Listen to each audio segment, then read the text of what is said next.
Estamos de volta com o nosso Saber Direito Debate para o último bloco da nossa conversa com a professora Renata Malta Vilas Boas. O tema das aulas da semana foi jurisdição, ação e processo. E aqui, como falávamos a respeito dessa expectativa que existe muitas vezes, o aluno chega com uma determinada visão e normalmente aquilo acaba se desconstruindo, é muito comum, e acaba se construindo uma nova visão a respeito, um dos papéis do professor. Eu pergunto, até a partir da primeira aula, que o tema foi jurisdição. Há confusões comuns no entendimento dos alunos sobre o que é especificamente jurisdição? Existe. O conceito jurisdição, conceito básico é jurisdição é iuris dicere, dizer o direito. Só que, quando a gente anda pelo Brasil, você vai encontrar essas placas assim, jurisdição do DNR, jurisdição do DRE. Pois é, ali, aquela palavra jurisdição, ela não é o significado da nossa jurisdição. Na realidade, se eu fosse trocar, eu colocaria competência. Aqui é a competência do Departamento, né, de Nacional do Estado, né, e não jurisdição. Então, o primeiro problema aparece aí, né? Ou seja, uma palavra que lá fora tem um significado e que aqui dentro, no mundo jurídico, acaba tendo um outro significado muito mais abrangente. Então, eu digo, todo juiz, todo magistrado exerce a jurisdição. Todos eles dizem o direito, né? É uma função estatal no qual eles investidos vão dizer o direito. Só que aonde é que eles vão dizer o direito? Qual é a competência que eles têm? Né? Qual é a área territorial, qual é a delimitação em razão da matéria, aí é a competência. Então, o primeiro problema já começa aí com a terminologia, porque o conceito de jurisdição no dia a dia é um e para cá é outro. Competência, pois é, o coitado do juiz, eu digo, ele é incompetente. Aí o aluno fala assim, poxa vida, esse juiz não sabe nada. Não é esse o problema, né? Quando eu digo que o juiz ele é incompetente, significa que não foi atribuído a ele a possibilidade de atuar naquele processo. Não quer dizer que ele não saiba, mas se eu chego e falo, o fulano lá é incompetente, não consertou o meu carro direito, você sabe que ele não entende de mecânica, mas para cá não. Então, nós temos esses problemas. O conceito, né, dentro do universo jurídico é um, e lá fora é diferente. Em relação, nós falamos agora há pouco a respeito de comunicação, de mídia, especificamente no caso da TV Justiça, e no caso, muitos professores sempre se queixaram a respeito da utilização técnica, ou seja, numa cobertura, por exemplo, de uma decisão do próprio Supremo Tribunal Federal, então se utilizar de um termo que, na verdade, a acepção deveria ser técnica especificamente, só que numa concepção errada. Isso prejudica um pouco a compreensão de determinados pontos. Um exemplo que já está desatualizado, na verdade, por causa da modificação da legislação penal. Por exemplo, aquela confusão que era muito comum de sair.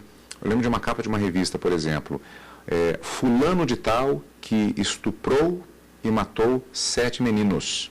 Quer dizer, a própria utilização do termo estupro, nesse caso, ela é tecnicamente incorreta. Ou era, pelo menos na época, quando havia uma tipificação bastante específica. Esse tipo de utilização, que para o operador do direito ela é incorreta, isso pela mídia, isso prejudica um pouco a própria compreensão do direito, vendo como professor, vendo como uma professora que trabalha diretamente com isso? Complica. Olha só, porque antes do meu aluno ser um aluno de direito, ele é uma pessoa que está inserida na sociedade. Então, ele está lendo jornal, ele está vendo revista, não seja as revistas, né, de consultório de dentista ou qualquer uma, quando traz uma terminologia jurídica de forma inadequada, aquele aluno, que ainda não é aluno, já assimilou aquela informação. Conclusão, quando ele chega em sala de aula com essa formação, com esse conceito, o que a gente tem que fazer? Falar assim, você está errado, o significado aqui não é esse. O que acaba acontecendo? Eu tenho que desconstruir aquilo que ele aprendeu de forma equivocada. Então, dá muito mais trabalho, porque já dentro dele, ele já assentou aquele significado, aquela informação, aquela palavra. Então, nesse aspecto, se a mídia ela não está ajudando, eu prefiro que ela não atrapalhe. Se não sabe qual é a terminologia adequada, né, então use o conceito, explique o que é, ao invés de colocar a palavra. Porque tanto o meu aluno vai ter essa dificuldade, como o meu cidadão comum. Né? se vai errado para ele não entende, ele aprende errado, não está ajudando, está atrapalhando. Então, nesse caso, a gente tem que tomar cuidado com as palavras, né? Porque depois que a pessoa aprende, para falar isso está errado e o certo é desse jeito, é muito mais difícil. Essa desconstrução de conceitos para que se possa fazer a utilização correta para o aluno, ela deve ser feita de uma maneira cuidadosa ou isso pode gerar, às vezes, uma reação por parte do aluno? Há alunos que ficam até um pouco comprometidos psicologicamente porque tinham um universo, achando que uma coisa era de uma determinada forma. Parece pequeno, mas isso às vezes não gera um efeito negativo, uma resistência. O aluno passa-se, a autoestima dele fica... Eu estou exagerando falando dessa forma ou isso pode acontecer mesmo? Não, pode acontecer. Olha, imagina, eu acho que eu sei. Né? Então, eu vou para a sala de aula crente que eu estou sabendo. E se chegar minha professora e falar assim, está errado, você não sabe nada, isso é até traumatizante. Né? Então, o que é preciso fazer? Essa desconstrução tem que vir aos poucos, fazer essa separação mesmo. Ou seja, aqui dentro, essa palavra tem esse conceito. Se lá fora se usa de outra forma, tem um outro significado, é lá fora, eu preciso separar. Então, e essa separação, ela não é fácil, porque eu já tenho a informação. Né? Então, agora eu tenho que falar assim, bom, eu tenho a informação, mas essa serve lá fora e não serve aqui. Eu tenho que responder na prova do jeito que a professora está ensinando, que é a correta, que é a terminologia adequada. Só que na hora H ele vai e escreve o que está lá fora. De certa forma, ele tem razão, porque lá fora está certo. Então, assim, esse processo, ele não é fácil. Né? Esse processo, ele é difícil. E, às vezes, gera trauma, tem aluno que vai abandonar o curso de Direito por causa disso, a forma como o professor coloca, né? Porque vai ter colegas aí que, de repente, falam assim, olha, você não dá para coisa, você não tem jeito, você não presta atenção no significado. Então, às vezes, a forma como ele reagir, ele pode abandonar o curso de Direito. Existe, eu já vi colegas advogados especificamente que já há alguns anos pregavam que haveria uma tendência à própria simplificação da própria linguagem jurídica. Não se deixar a utilização de determinados jargões, que às vezes uma palavra corretamente utilizada vai reunir o que você levaria 3 parágrafos para tentar definir. Tudo bem, mas na própria linguagem, ou se verifica alguma tendência na própria elaboração das petições, facilita muitas vezes uma petição bem escrita, mas com uma linguagem mais simplificada? Olha, são duas coisas distintas. Né? O que eu estou pregando aqui é a linguagem correta com significado correto. Agora, isso não quer dizer que tem que ser petições longas, prolixas, que não fala muita coisa, que roda e não diz nada. São duas coisas distintas. O que a gente prega e o que a gente defende, né, é uma simplificação do direito no sentido de que ela chegue a todas as pessoas. Que eu não precise ficar explicando a mesma coisa 500 vezes. Tem gente que acha que uma petição bem feita, você precisa copiar ali, sei lá, 10 acórdons, né, colocar 20 doutrinas, sendo que você pode colocar tudo isso de uma forma condensada, reduzida e atingir seu objetivo. Né? Então, a ideia não é que elas sejam grandes, é que elas atinjam o objetivo de forma clara, precisa e correta. Então, o que se tem, a confusão que se tem é usar palavras estranhas para achar que é bonito e, quem sabe, eu consigo convencer o outro que eu sei alguma coisa. E isso está errado. O juiz, ele não gosta de uma petição que ela fique assim enrolada. Eles precisam trabalhar, eles têm que dar conta do número de processos, eles têm que atender à demanda. Eu vou até o judiciário porque eu tenho um problema e eu preciso solucioná-lo. Ele não quer uma petição toda enrolada. Ele quer algo que seja preciso, né, e objetivo. Ele quer que ele leia uma petição que seja clara, que ele entenda o que o fulano está pedindo. Tem petições que a gente não tem a mínima noção do que se quer. Eu peguei uma petição inicial para fazer a contestação. E eu simplesmente não conseguia saber qual era o pedido que se tinha ali. E eu fui para a audiência e falei assim, olha, eu vou ter que fazer, né, isso na forma oral, porque, assim, para me poder contestar, eu tenho que saber o que se pede. Se eu não sei o que se pede, eu não posso, né, dizer nada. Então, juntei um monte de documento, falei assim, ó, alguma dessas coisas aqui deve servir, porque ele está pedindo alguma coisa, eu tenho um monte de documento aqui, deve juntar, né? E na audiência, o juiz acabou indeferindo a petição inicial porque simplesmente não tinha um pedido, não foi formulado um pedido. algo que pudesse ser pedido para que pudesse ser feita uma contestação. Quer dizer, então, demandou tempo, demandou trabalho, eu fiquei ali tentando achar alguma coisa, e provavelmente o magistrado também, tentando entender o que ele queria. E chegou à conclusão que só Deus sabe o que ele queria, nem ele, pelo jeito, queria alguma coisa. E isso acaba travacando o judiciário. Eu vejo muito o judiciário como uma espécie de hospital. Quando você vai para o hospital, você tem um problema. Você precisa que aquele médico te ajude. Alguns problemas são mais simples, uma enxaqueca, mas outros são casos de vida ou morte. E o judiciário também. No momento em que eu tenho ali pessoas que vão passear no hospital, porque não tem nada o que fazer em casa, ou senta lá para contar toda a história da família para o médico, ele acaba prejudicando os outros pacientes. Então, se o advogado faz a opção de fazer uma peça diferente, prolixa, cheio de palavras estranhas, que o juiz fala assim, meu Deus, o que será que ele quer aqui? E ele para ter que buscar aquilo ali, porque ele vai ter que dar uma resposta, ele está dificultando para todos os outros que estão na fila e que estão precisando da resposta do judiciário. Então, esse meu colega, ele não está ajudando nem o cliente dele, nem o judiciário, nem a toda a sociedade. Esse não é outro tipo, perdão, acabei interrompendo, esse não é um outro tipo de preconceito muito comum também dos alunos que chegam, eles acham que tem que levar um dicionário, decorar o dicionário e utilizar os sinônimos de preferência os mais esdrúxulos, os mais esquisitos, para fazer para peticionar ou emitir uma peça qualquer jurídica? No começo eles têm essa visão assim, eu tenho que achar a palavra mais bonita para colocar aqui. Mas aí depois eles começam a ver que aquelas palavras mais bonitas acabam dificultando, até mesmo para eles, porque aí eles já esquecem o significado, tem que voltar para ler o que eles estavam querendo. Então, no começo tem isso, ou seja, você falar difícil é falar bonito. Se é um profissional da área, tem que falar de jeito que ninguém entende. Isso aí é uma ilusão. Talvez num passado isso fizesse sentido, mas hoje não. Hoje, se eu não consigo passar a informação, se não chega essa informação, seja ao aluno, seja ao magistrado, então eu vou ter problema. O juiz vai mandar que emende minha petição inicial, o meu aluno vai chegar em casa insatisfeito com a minha aula, porque não chegou a informação. Existe aquela frase que diz que tudo é direito, Nós costumamos dizer isso. De uma certa forma, também poderíamos dizer que, assim como já descobrimos que direito também é matemática, muitas disciplinas também são direito. Por exemplo, de certa forma, direito também não é essencialmente comunicação, justamente a necessidade, já que você trata de partes, trata de magistrados que terão que dizer o direito. A comunicação não é um elemento absolutamente essencial, que às vezes as pessoas, os operadores, as pessoas que trabalham com o direito deixam de perceber um pouco isso? É fundamental. Se não houver comunicação, você não tem direito. O direito não é de uma pessoa só.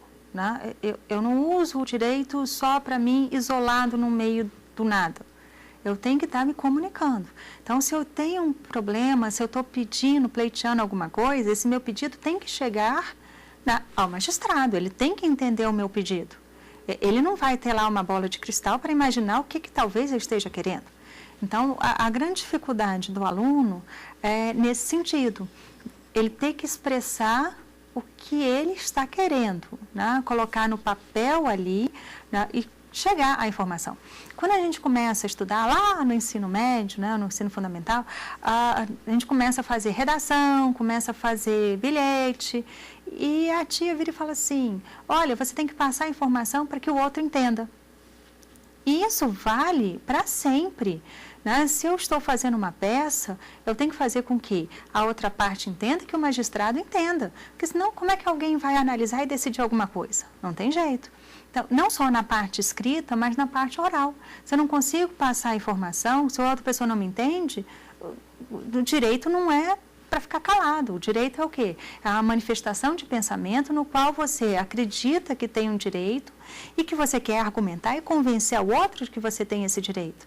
Se você não sabe fazer isso, você não tem. Como é que... Imagina, nós dois aqui, nessa meia hora, mudamente. Não tem jeito. Não tem. A gente tem que expressar a opinião, se manifestar. E tem que ser de uma forma que quem está do outro lado esteja entendendo. Aliás, mesmo até alguém já pode ter pensado até em casa, não, mas se utiliza de linguagem de sinais. Mesmo assim é estabelecido, mas mesmo assim é estabelecida uma comunicação. Mesmo assim é estabelecida a comunicação de qualquer maneira. Não há como fugir, não há como você, a partir do momento que você tem, isso é uma questão básica em comunicação, inclusive, que você tem dois indivíduos que vão ter algum tipo de interação, essa comunicação de alguma forma ela irá existir. E no caso do direito, isso acho que fica bem claro que é fundamental. Com relação a uma questão específica também, já que estamos falando a respeito de processo, o ministro Marco Aurélio cita muito uma expressão em plenário, em determinados julgamentos, ele diz que processo para mim é liberdade, exatamente no sentido que o processo, a compreensão que tenho tido acompanhando o plenário, é o que garante justamente a possibilidade de passo a passo se estabelecer a forma de aplicação correta do direito. Mas, particularmente no Brasil, existe aquela discussão a respeito a respeito da morosidade da justiça. Isso é uma questão essencialmente processual, isso é uma questão estrutural, por onde passa justamente esse ponto. O processo, ele, particularmente agora que se fala de reforma do Código de Processo Civil, há muita confusão nessa discussão, esses elementos eles têm que ser interligados. Como é que pode se falar a respeito disso? Tá, vamos lá, vamos fazer a distinção entre processo e procedimento. A frase dele está certíssima, porque o processo é esse caminhar, né? Só que esse caminhar tem que ter uma sequência, esse conjunto de atos, ele tem que ser colocado de forma que você saiba, né, qual passo dar, o próximo passo e o que você vai conseguir chegar. Se eu falo para você, olha, eu quero sair daqui de Brasília e chegar até Belo Horizonte, então, eu vou estabelecer aí um processo, né, com esse objetivo, sair de Brasília a chegar até aqui em Belo Horizonte. Agora, qual é o procedimento? Qual o caminho que eu vou tomar? Né? Eu posso ir de avião, chego lá em 1 hora, né? Ou eu posso ir a pé, que eu vou demorar muitos dias, no meu caso, né? Para até chegar lá em Belo Horizonte. Uhum. Então, assim, o problema não é o processo. O devido processo legal, que é a base, né, da nossa estrutura, me garante vida, liberdade e patrimônio. Sem ele, a gente não tem nada, a gente volta para a era do arbítrio total, quem tem poder, quem tem a força, manda e desmanda. Então, para a gente, o processo é fundamental. Agora, procedimento, como é que esse processo vai caminhar? Se ele vai mais devagar, se ele vai mais rápido, aí é escolha nossa.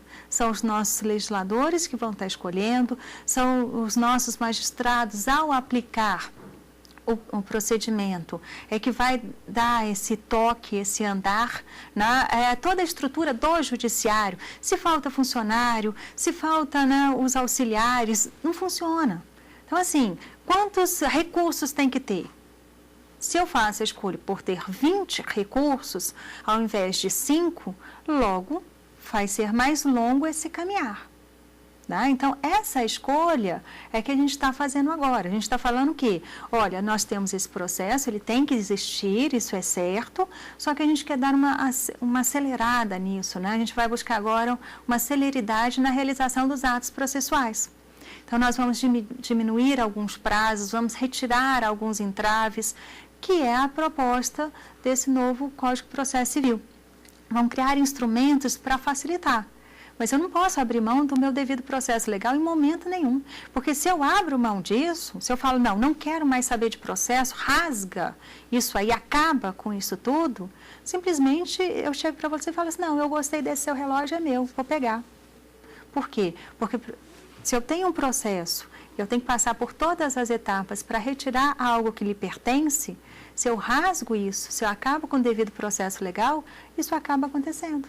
Bastou eu querer algo que lhe pertence, que passa a ser meu, se eu for mais forte. Questão que nem sempre é colocada, inclusive, e me parece bastante importante essa diferenciação, e que eu acho que dá até pano para manga para até um programa inteiro, um debate que pode ser bastante interessante, já fica aqui na pauta da TV Justiça, inclusive. E vamos mostrar, portanto, os livros já indicados especificamente em relação ao estudo do processo civil. Introdução, vou mostrar já ao estudo do processo civil, Eduardo J. Couturi, autor uruguaio, não é isso, professora? Especificamente, uma das recomendações, acho que já pode ser bem visualizado daí. Me parece que um livro que seria essencialmente na professora, acredito, especificamente nesse caso. Exato, né? A primeira visão do que é ação, processo, né? Seria com ele. E já mais um outro livro, Teoria dos Pressupostos e dos Requisitos Processuais, José Orlando Rocha de Carvalho, já publicação da editora Lumen Iuris, também já aprofundando um pouco mais especificamente este tópico.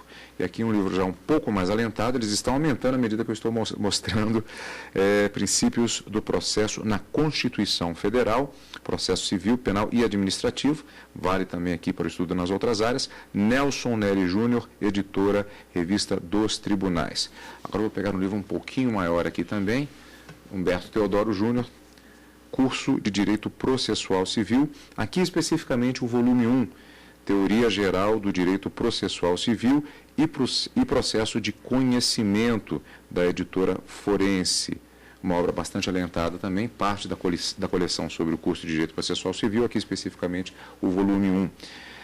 Atos Guzmão Carneiro, Jurisdição e Competência, aliás, tema específico das aulas da semana também, uma oportunidade de aprofundamento também no tema da editora Saraiva, aqui na 15ª edição.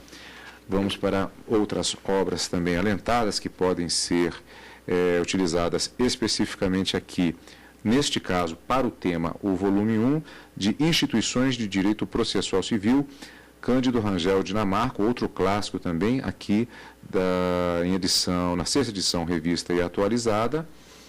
E vamos também para mais uma obra já indicada, especificamente aqui, Teoria Geral do Direito Processual Civil, Curso Sistematizado de Direito Processual Civil, Cássio Scarpinella Bueno, também primeiro volume do curso de Direito Processual Civil, a possibilidade de aprofundamento, portanto, especificamente nestas obras em relação aos temas. Claro, outros livros também podem ser indicados, professor, é uma indicação básica, basicamente voltada inclusive para as aulas desta semana, falando a respeito do tema específico escolhido, que foi jurisdição, ação e processo. Exato. Professora, o nosso tempo felizmente está esgotado. Outras perguntas eu gostaria de fazer sobre diversos temas abordados hoje, mas fica o convite para, como sempre, retornar à TV Justiça para abordarmos outras questões, se possível, de direito processual civil, que é a grande paixão da professora. Muito obrigado pela participação aqui e pelas aulas durante a semana também, professora. Obrigada, agradeço a todos pela oportunidade e espero poder encontrar vocês em breve. E nós estamos sempre à disposição de você, amigo da TV Justiça, para as questões de direito. Continue conosco sempre aqui na TV Justiça.